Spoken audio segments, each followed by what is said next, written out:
Hello everyone, I'm pretty excited about standalone components in Angular.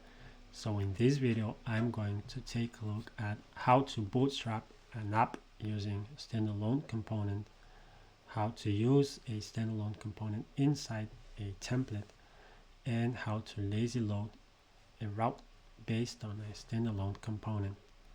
Let's dive in. Here I have generated a new Angular app using version 14.0 RC0, which was released a few days ago. I have started the app, and if you take a look at the browser, it is a pretty standard Angular app.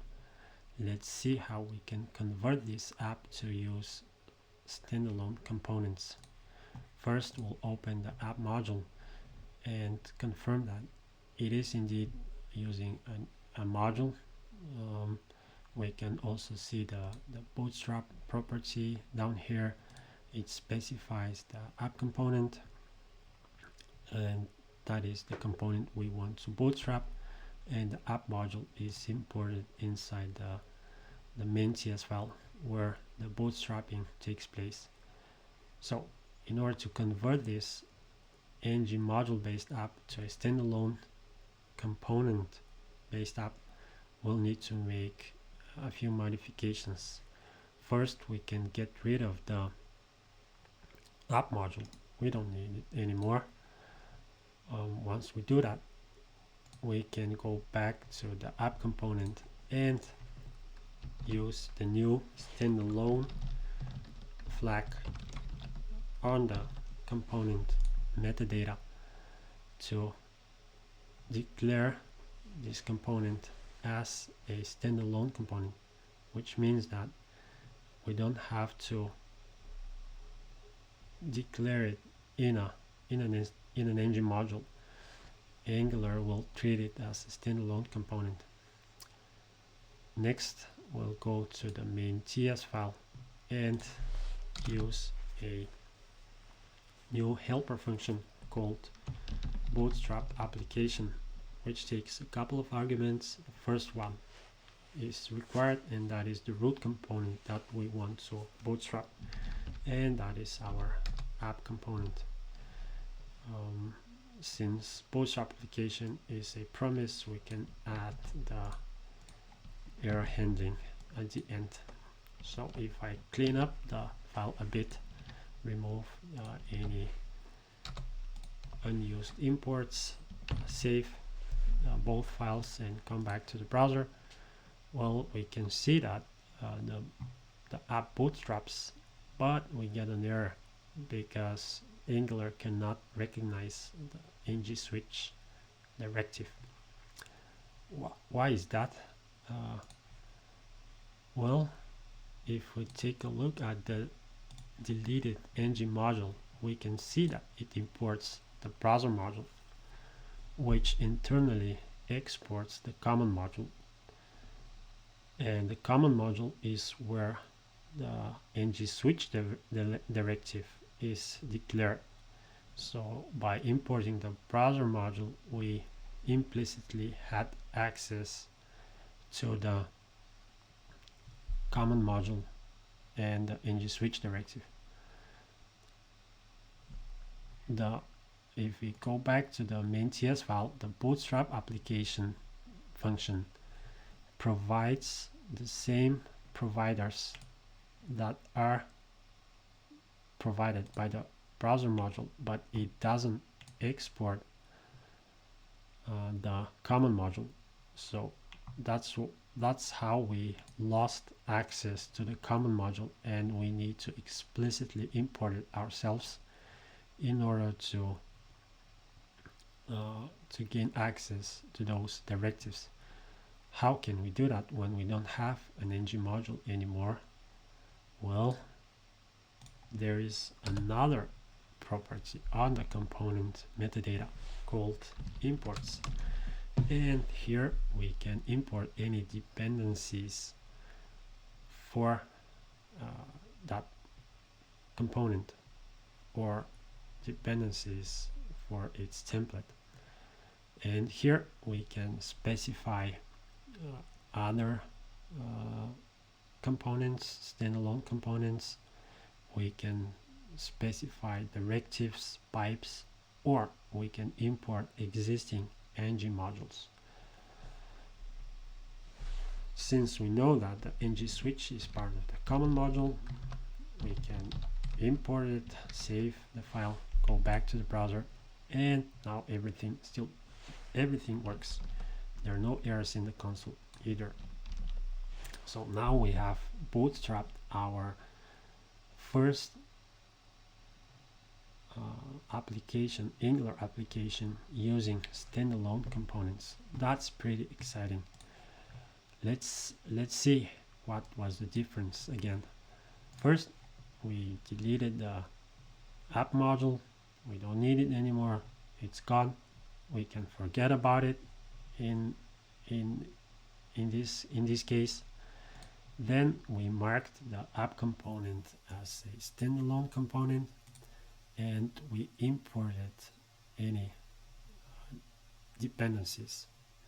In our case, that was the directive, the ng switch directive. Then in the min.ts file, we use the bootstrap application function to specify the component that we want to bootstrap. It's as simple as that. So let's commit those changes and see what else we can try.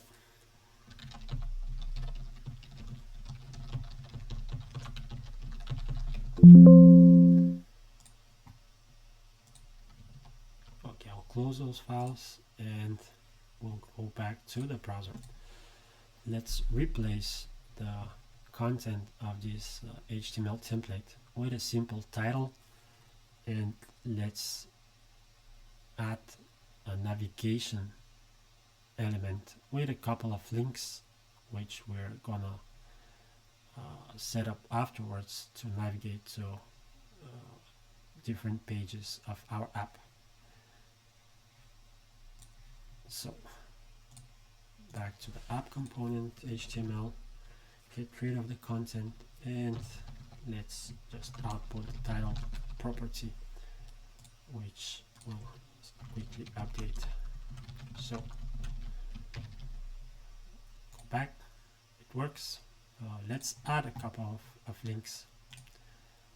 So that is the navigation element, and we'll have a link here that will use the router link directive to navigate. First, we'll create a home page, and then we'll create a dashboard page. Then we'll need to add the router outlet element. So here we're gonna load the components which will specify for each route.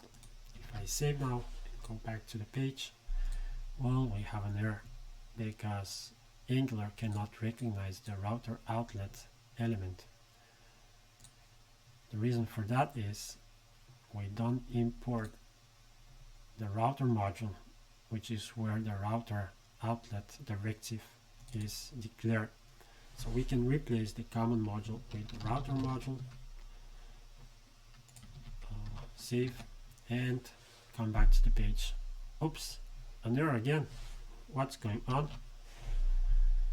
Well, if we look at the console, we get an error that the router is not configured correctly. It is missing its providers, and that is the root providers.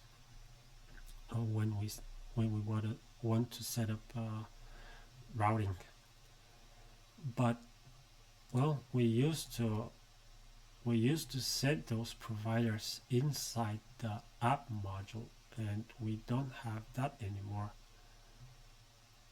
Where can we set those providers?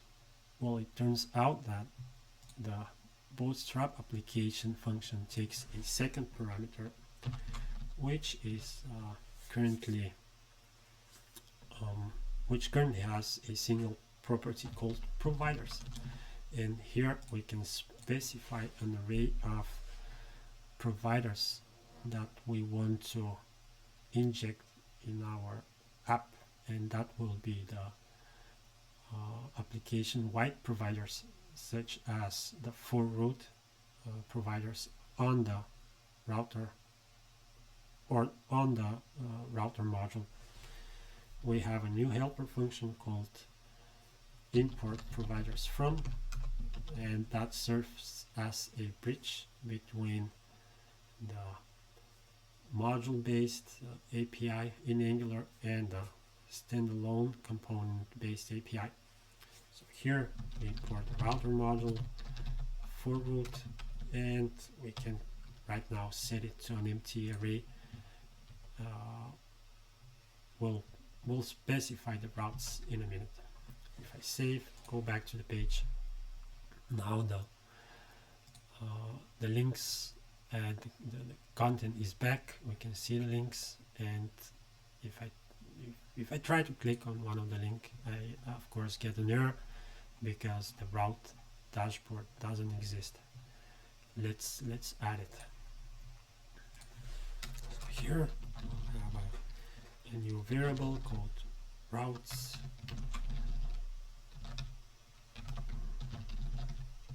and we'll set an empty route first for the home page, and that will be a home component, and we'll create a dashboard page with a dashboard component. Let's create those components. So let's start with the home component.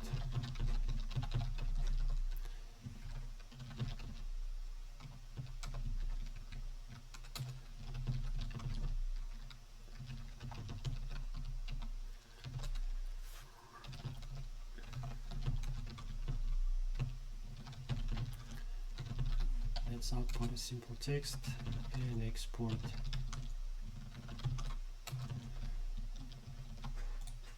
the component. I'll quickly duplicate these components to say dashboard,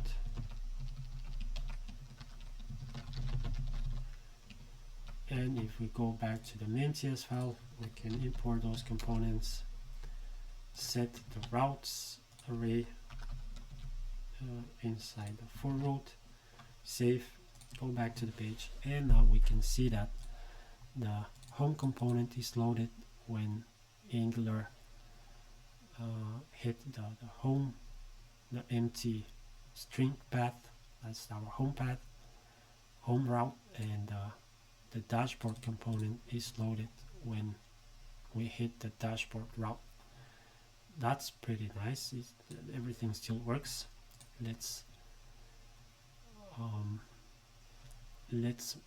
try to lazy load this dashboard route by using a standalone component. So we'll convert the dashboard component to a standalone component and lazy load the dashboard route. Let's first add the standalone flag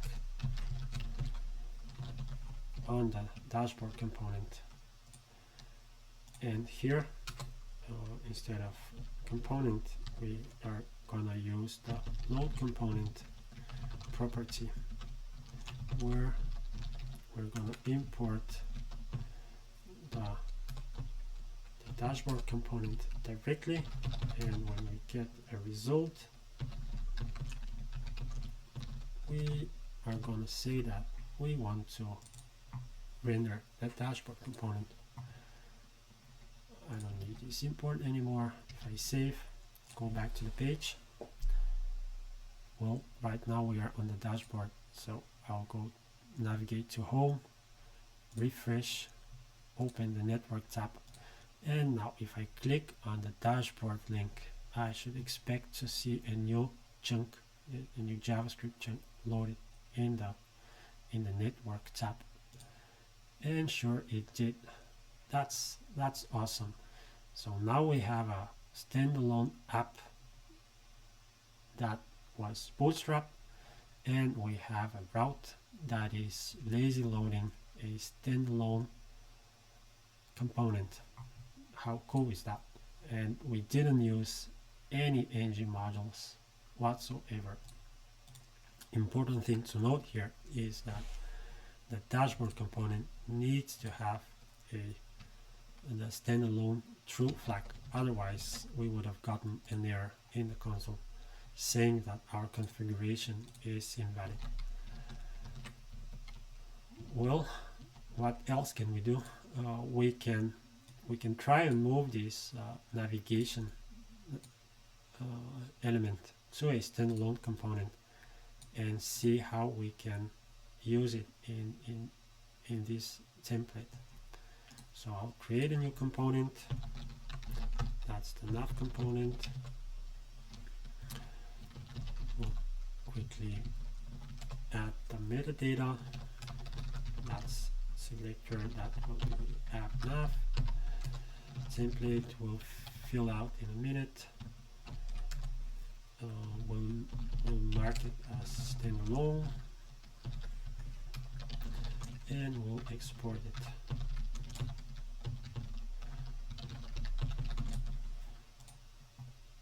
So now here I'm gonna copy the HTML, paste it inside the template, save, go back here in the app component inside the imports. I can now import the nav component, and inside the template I can say app nav, which was our selector. I go back to the page. Well, our links are broken once again, and the reason for that is we forgot to import the router module inside the nav component. Again, imports array, router module, save, go back to the page, and now we can see that dashboard lazy loading part still works. We can navigate between pages. The navigation links here are a separate standalone component. Our main component is a standalone component as well, and our app works. If we go back to the code and quickly recap, in the main CS file we use the bootstrap application function to bootstrap a component. We use the providers array to inject providers, specifically root providers, which are gonna be needed in our app. Then inside the routes we use the we use the load component property to lazy load a component. Inside the app component we use the standalone true flag to mark this component as a standalone, and we use the imports property to add the template dependencies.